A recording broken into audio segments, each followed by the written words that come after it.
Thank you, Betty. It's my pleasure to introduce Rebecca Hubbard. Rebecca is the director of High Seas Alliance, a global alliance of 50 plus NGOs and the IUCN working to protect the high seas, which cover half the planet. Rebecca has honors degrees in environmental science and has been campaigning for over 20 years from the local to international level,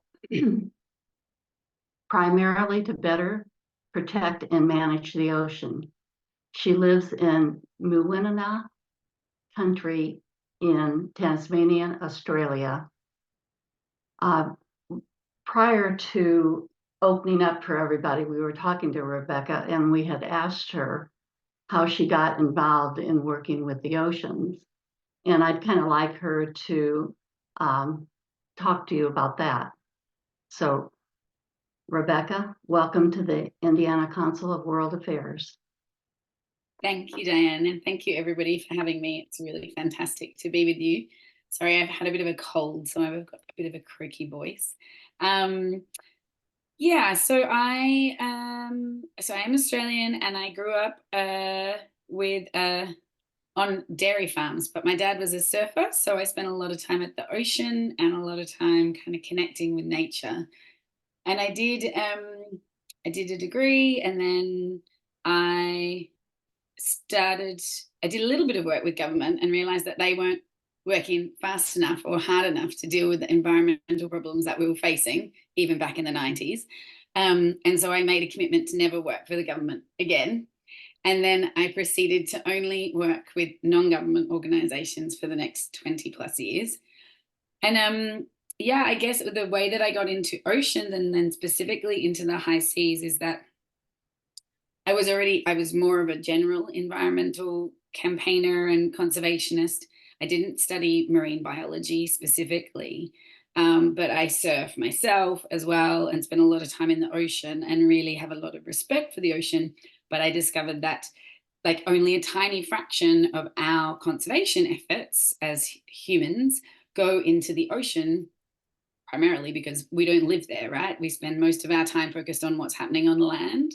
And when I discovered through my work how extreme the impacts and the lack of energy and resources being put into ocean conservation, I decided that I would just focus on ocean conservation. And I did that about 20 years ago, and I haven't worked on specifically worked on other conservation issues myself for that long. So I've been on a learning and activist journey for that long.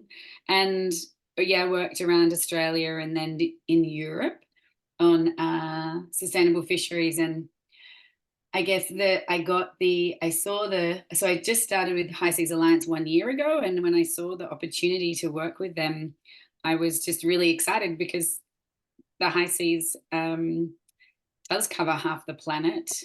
It's literally critical to obviously everything. And so the potential to make an impact is so incredibly enormous. And so that's why I chose to work with the High Seas Alliance. So yeah, it's very exciting, if not overwhelming sometimes.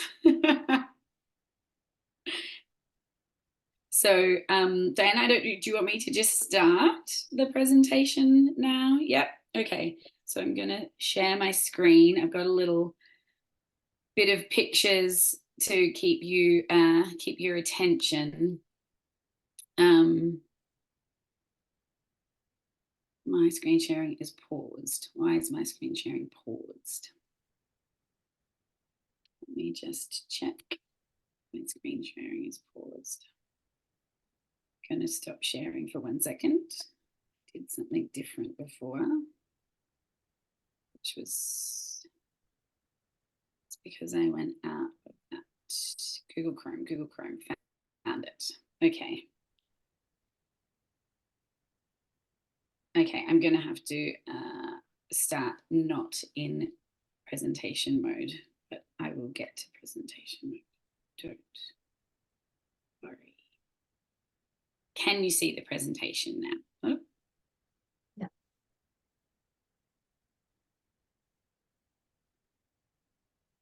just get really good at managing all these different screens, don't you? Okay. So the High Seas Alliance is the organization that I work for.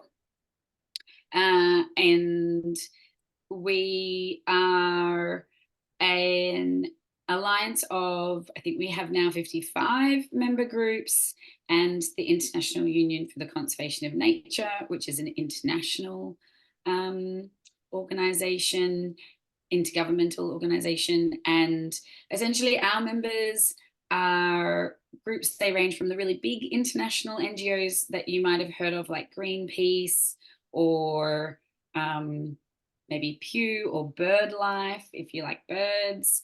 But we also have a lot of members from different countries around the world, because it is obviously a global campaign, as was mentioned. So we really have people in all the regions around the world. And the organization was set up in 2011. And we work together with all of the members contributing to our goals and how we work, and contributing their expertise. So our 5-year goal is to get the treaty to enter into force and to be functioning effectively to protect marine biodiversity, including having a network of fully and highly protected marine areas and stronger ocean governance. So just go through some of the basics for you first. So the area beyond national jurisdiction is the area that we're talking about, the high seas. So all countries basically manage the waters out to 200 nautical miles, and then beyond that is the high seas, or areas beyond national jurisdiction. It's nearly half the planet, and as you can see here, around 2/3 of all ocean waters is the high seas. You probably already know this, but it's always good to point it out, I find. The high seas is important not just because of its sheer size and the fact that it covers half of the planet, but it's completely teeming with life. They estimate there's around 10 million species in the high seas, and the oceans, I think, make up something like not just around 90% of habitable space, living space for creatures on the planet. So it has an enormous amount of life in it, even if we don't spend that much time in there. Its role in terms of regulating the climate is really, really critical. It obviously is strongly and essential to the water cycle.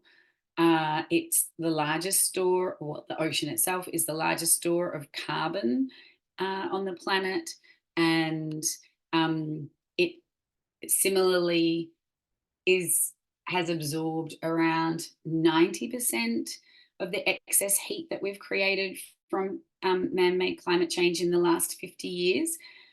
And without that kind of climate regulation, we would be more than 30 degrees. Our air temperature would already be more than 30 degrees hotter. So we're experiencing climate change of 1.1 degree or thereabouts already. But without the ocean, it would be more than 30 degrees hotter.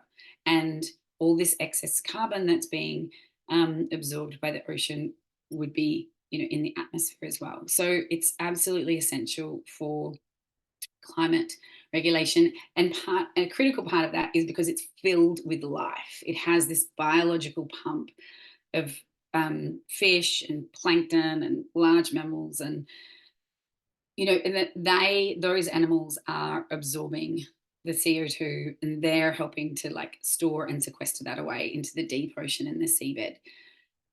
So it's not just a physicochemical reaction. It obviously provides food for millions or billions of people, supports livelihoods for hundreds of millions of people, and one thing that you're probably familiar with is that recently the UN Convention on Biological Diversity and governments that signed up to that agreed to the Kunming-Montreal protocol, which commits to protecting at least 30% of all land and seas by 2030. And because the high seas is so big, basically we can't achieve 30% of ocean protection on the planet without protecting the high seas. But the reason why we need the High Seas Treaty is that the ocean is, as was mentioned, really under attack from a whole range of impacts. And specifically what the High Seas Treaty does to address that is that it addresses one very critical part, which is that we've had quite poor governance of the high seas. So we do have other international laws like the UN Convention for the Law of the Sea, and we have like regional fisheries management, and we have international shipping, but we have really not done a great job of managing those impacts to date. So we have, high rate of overfishing and illegal fishing, an enormous amount of shipping and the impacts from shipping, and increasing impacts obviously from climate change, but also new and potentially very damaging impacts from deep sea mining. Marine geoengineering is a new favorite that has the potential to cause really large and sustained and broad scale impacts on ecosystem processes. So without really comprehensive international law to protect the high seas, we've really been exposing it to an excess of pressure without having the tools to better manage it. And that's what the High Seas Treaty, or as we call it, the BBNJ Treaty, the Biodiversity Beyond National Jurisdiction Treaty, it gives us the capacity to address those governance gaps. So last year, on the 4th of March, the new treaty was agreed. It was unanimously agreed and adopted at the UN. And, this picture, this is the President Rina Lee from Singapore. She was an astonishing leader through the process. And really, you can see from the image, it was a long and tough journey to get to this point. We have a long way to go now, but just this little timeline, I think, is really helpful to show that people have been talking about the need for international biodiversity protection law for over 20 years already.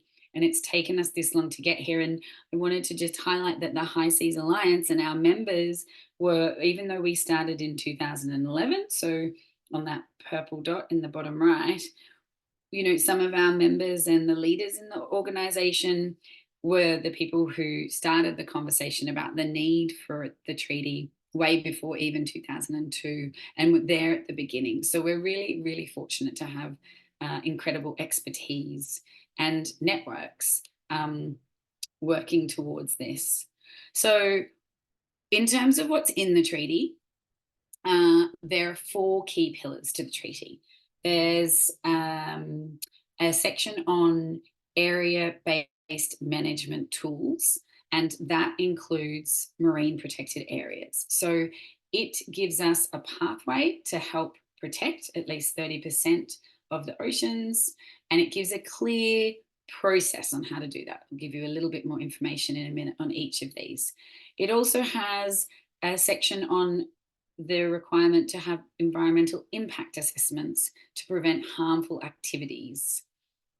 It has a section on capacity building and the transfer of marine technology. And this is really around improving access to resources and increasing capacity amongst developing nations.